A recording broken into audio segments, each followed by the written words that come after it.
తెలంగాణలో రుణమాఫీ పైన రగడ కొనసాగుతోంది. ఆంక్షలు లేకుండా రుణమాఫీ పూర్తి చేయాలని బీఆర్ఎస్ డిమాండ్ చేస్తోంది. మిగిలిన 60% మందికి రుణమాఫీ పూర్తి చేయాలని డిమాండ్ చేస్తూ మండల నియోజకవర్గ కేంద్రాల్లో ధర్నాకు పిలుపునిచ్చింది. ఈ నెల 22న ధర్నాలు చేయాలని కేటీఆర్ ఆదేశించారు. ఆంక్షలు పెట్టి రైతుల్ని మోసం చేశారని తక్షణమే రాష్ట్ర ప్రభుత్వం క్షమాపణలు చెప్పాలని డిమాండ్ చేశారు. వెంటనే ప్రతి రైతుకు రుణమాఫీ చేస్తామని ప్రభుత్వం ప్రకటించాలన్నారు.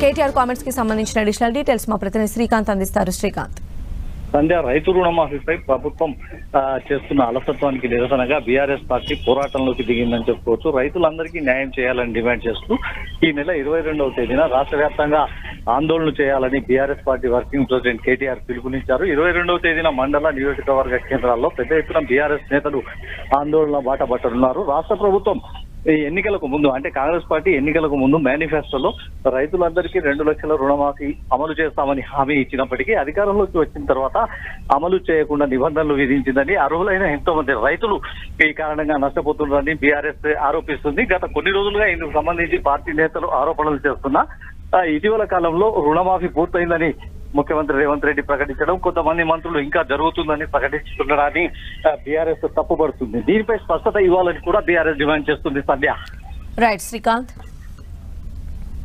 సిద్దిపేటలో బీఆర్ఎస్ వర్సెస్ కాంగ్రెస్ కొనసాగుతోంది. రుణమాఫీ అంశంపైన పోటాపోటీ సమావేశాలు జరుగుతున్నాయి.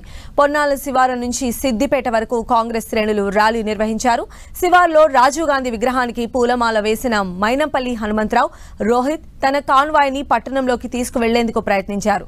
పోలీసులు ఆయన్ను అడ్డుకుని ర్యాలీని కాంగ్రెస్ కార్యాలయం వైపు మళ్లించారు. హరీష్ రావుకు వ్యతిరేకంగా కాంగ్రెస్ శ్రేణులు నినాదాలు చేశారు. ఇప్పటికే ఎమ్మెల్యే కార్యాలయంలో రుణమాఫీపైన మాజీ మంత్రి హరీష్ రావు సమీక్ష నిర్వహిస్తున్నారు.